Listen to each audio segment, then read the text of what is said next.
Hello Kathleen fans! Ito na nga ha, napansin naman ng Kathleen admin itong kulay ng kuko.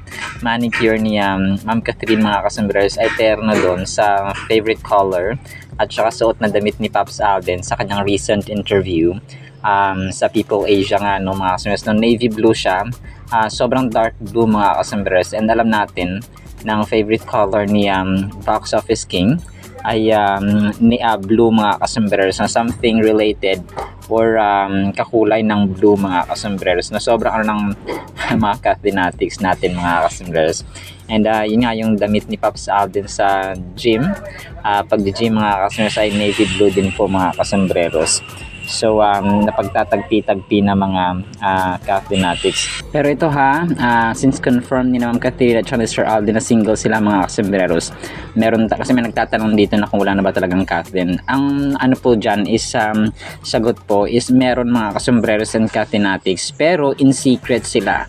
Parang Coco Julia lang ang peg mga kasomberos ba, na kasi ayaw nila, parang nasa freedom stage sila ngayon sa season ng buhay nila. Kasi si Ma'am Catherine 33, 34 pa siya gusto mag-asawa, as confirmed ni Mami Min mga kasomberos. Tapos si Sir Alden naman ay magpipiloto pa. So pero andun yung mutual agreement, yung usapan ba mga kasomberos na ngayon enjoy muna natin ang singleness, na yung pagiging single natin, and then we do what we want to do sa buhay, and then pag time na ay yun na yun mga kasomberos no. Nasa stage sila ng buhay nila ngayon na ini-enjoy nila yung kani-kanyang hilig no, passion sa buhay at gustong gawin mga kasomberos.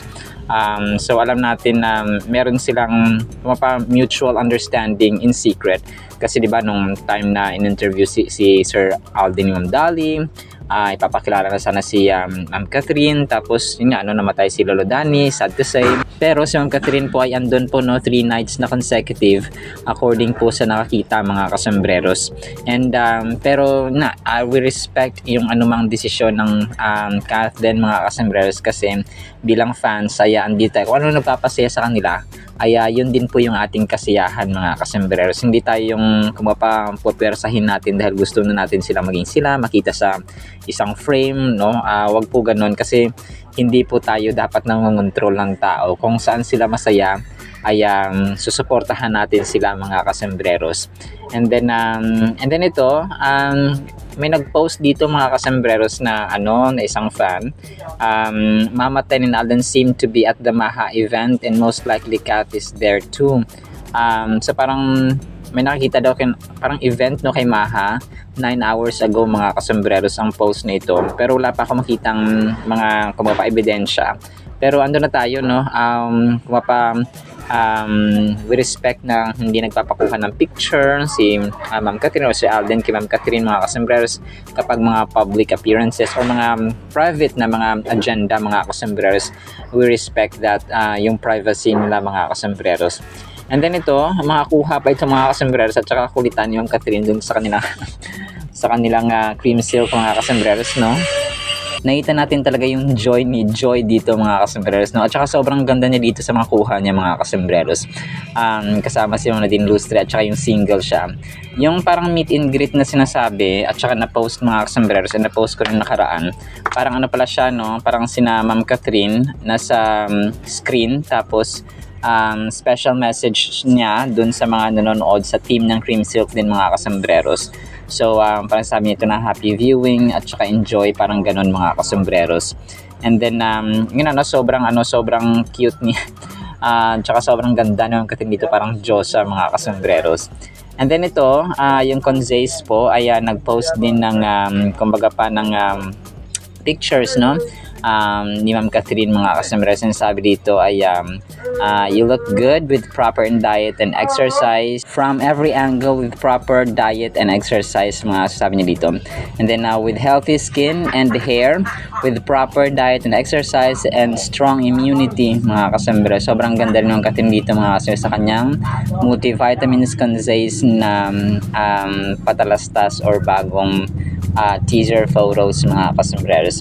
And then Sir Alden, after nga niya ng interview kay Mama Joanne, yung kakapost ko kanina mga kasembreros ay nag-Instagram story siya no, na kulay dilaw naman ito na Colnago. Ito yata ay kay Shintaro Valdez na Colnago na bike mga kasembreros. So doon ko nalaman no, nalaman natin mga kasembreros, parang therapy pala niya or stress reliever yung pagbabike. So hindi lang physical yung kanyang inalagaan, but yung kanyang mental mga kasers na aspect. And then ito nga no, sabi ng dito, saan punta natin Paps, kasi may backpack ang inyong box office king mga kasembreros, at saka naka white na socks, white shoes, at saka naka glasses, naka complete, kumbaga pa complete outfit ang inyong pambansang bay mga kasembreros dito sa kanyang may baba, parang si Dora no, lalaking Dora, si Doro Wale mga kasembreros, na pinapatawa ko lang po kayo.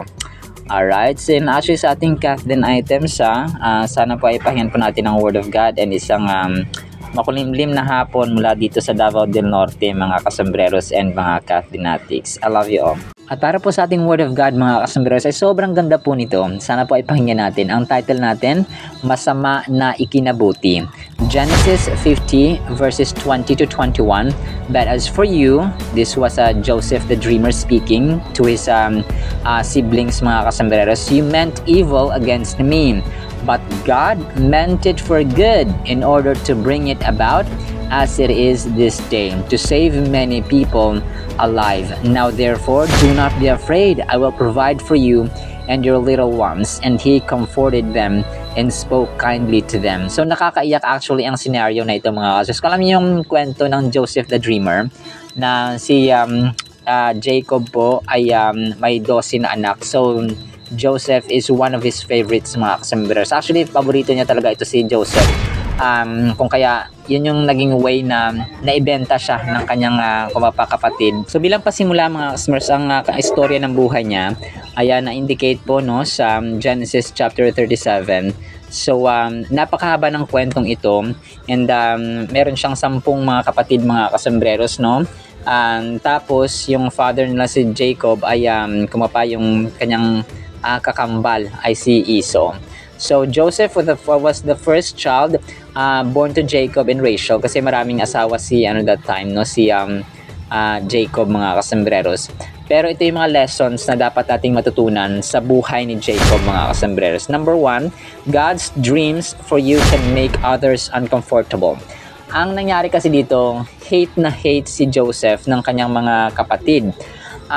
Ito yung kumapala sa buhay natin kapag i-apply natin, kapag tayo po ay nangangarap, may mga kontrabida talaga.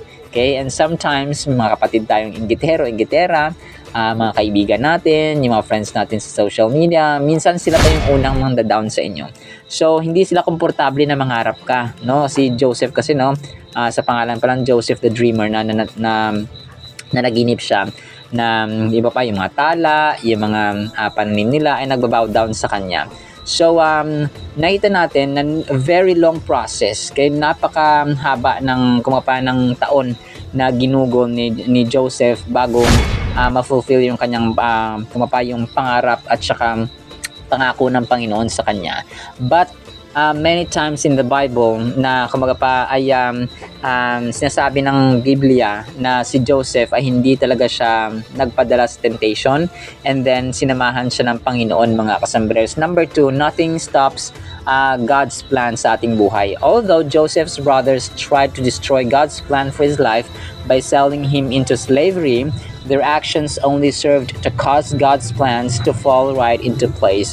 So ito yung sasabi natin na masama na nga ikinabuti pa na binenta nga si Joseph ng kanya mga kapatid sa kumapa sa isang trader no, papunta sa Egypt mga kasembreros. But that was actually part of God's plan. Nakakatawa siya, yes. People's jealousy or actual attempts to stand in your way will never ever make a difference to what God has in store. Yun ang sasabi natin, na kapag ang Diyos ang nangako, ang Diyos ay kumapa tumutupad sa ating pangako, no one can ever stop that mga kasembreros. Number 4 na lesson mga kasembreros, in hard times, always watch for how God shows up. Parati nating iisipin na kapag tayo ay may problema, tayo ay may mga failures, tayo ay nasa down moments sa ating buhay, expect that God will show up. Kapag tayo ay tapat sa Kanya, mga kasembreros. Although Joseph ended up in Egypt because of unfortunate family issues, God never left him alone in this country of strangers. So, ang storya kasi, di ba, ikaw, isa kang Pilipino, tapos binenta ka ng mga kapatid mo dun sa America or sa Middle East, for example. Tapos, alam mo yon, parang imposible na maging hari ka pa dun kasi ang storya, mga kasembreros, ay naging second in command pa si Joseph dun sa Pharaoh, mga kasembreros, sa Egypt. So, napaka-powerful actually, mga kasembreros, na ikaw ay magiging hari, ikaw ay magiging tanyag, ikaw ay magiging may posisyon, mga kasembreros, sa isang bansa na hindi ka taga doon, mga kasembreros. The Lord was with Joseph so that he prospered and he lived in the house of his Egyptian master. When his master saw that the Lord was with him and that the Lord gave him success in everything he did, Joseph found favor in his eyes and became his attendant. So, yun nga, no? Kasi nakita ng Pharaoh o ng kanyang master na ang Diyos ay sumasa kay Joseph, mga kasembreros.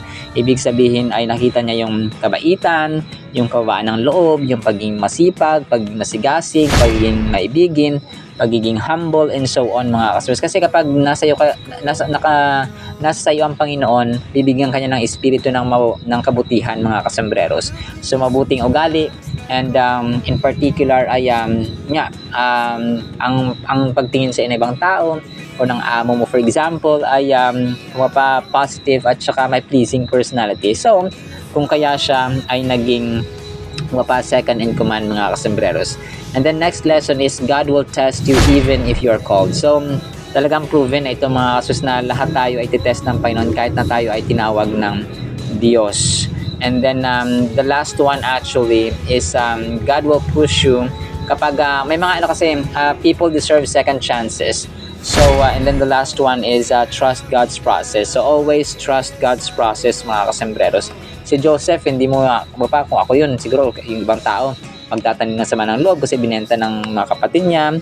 Tapos, nung nagkaroon kasi ng tagutom at that time, no, to cut a long story short, nagkaroon ng tagutom dun sa Canaan, tapos kailangan nilang bumili ng pagkain sa Egypt. So, hindi nila alam na si Joseph pala nag-aantay doon na second in command, no? Kumaga pa, vice president ng bansang Egypt, mga kasembreros. And Egypt at that time ay the most powerful country, no? Pinakamasagana, kung kaya ang lahat ng bansa sa paligid nila ay sa kanila bumibili ng pagkain, ng trigo, ng kung ano man dyan na makakain, mga kasembreros. So, hindi na alam na until yung mga kapatid ni Joseph ay bumili na rin doon, no? Tapos hindi na alam niya sa harapan nila ay kapatid pala nila na si Joseph, mga kasembreros. Alam niyo, nakakaiyak yung kwento na ito, mga kasembreros, kung nasubaybayan or nabasa ninyo, mga kasembreros. Ako, ilang beses akong umiyak dito sa kwentong ito, na hindi nila alam na si Joseph na pala yung nagpapakain sa kanila kasi invite sila sa palasyo, no? Tapos yung kapatid nila, mahal na mahal niya, andun na. Tapos pinapakain niya, pero hindi nila alam, si Joseph lang nakakalam na kapatid niya sila. Pero sabi ni Joseph ay dito sa verse natin na kapupulutan talaga natin ng aral na sa Genesis chapter 50, 20-21, na yung mali or masama sana na dati na binenta siya ay paraan pala yun ng Panginoon. So, kung kaya galing sa masama, no, evil scheme siya, evil plan, pero naging ikinabuti pa ng mga kapatid niya at ng buong pamilya, lalong-lalo po ng kanyang tatay na si Jacob. Nakakaiyak ang story nito, mga kasembreros. And we learned a lot of lessons from Joseph's story, mga kasembreros. Alright, so yun lang po in the meantime, nawa po ipagpalaan po tayo ng pag-ibig, pananampalataya at pag-asa in the mighty, holy, sweet, magnificent name of the Lord Jesus Christ. And everyone said, Amen and Amen. See you sa next segment ko, mga kasembreros. Paalam po.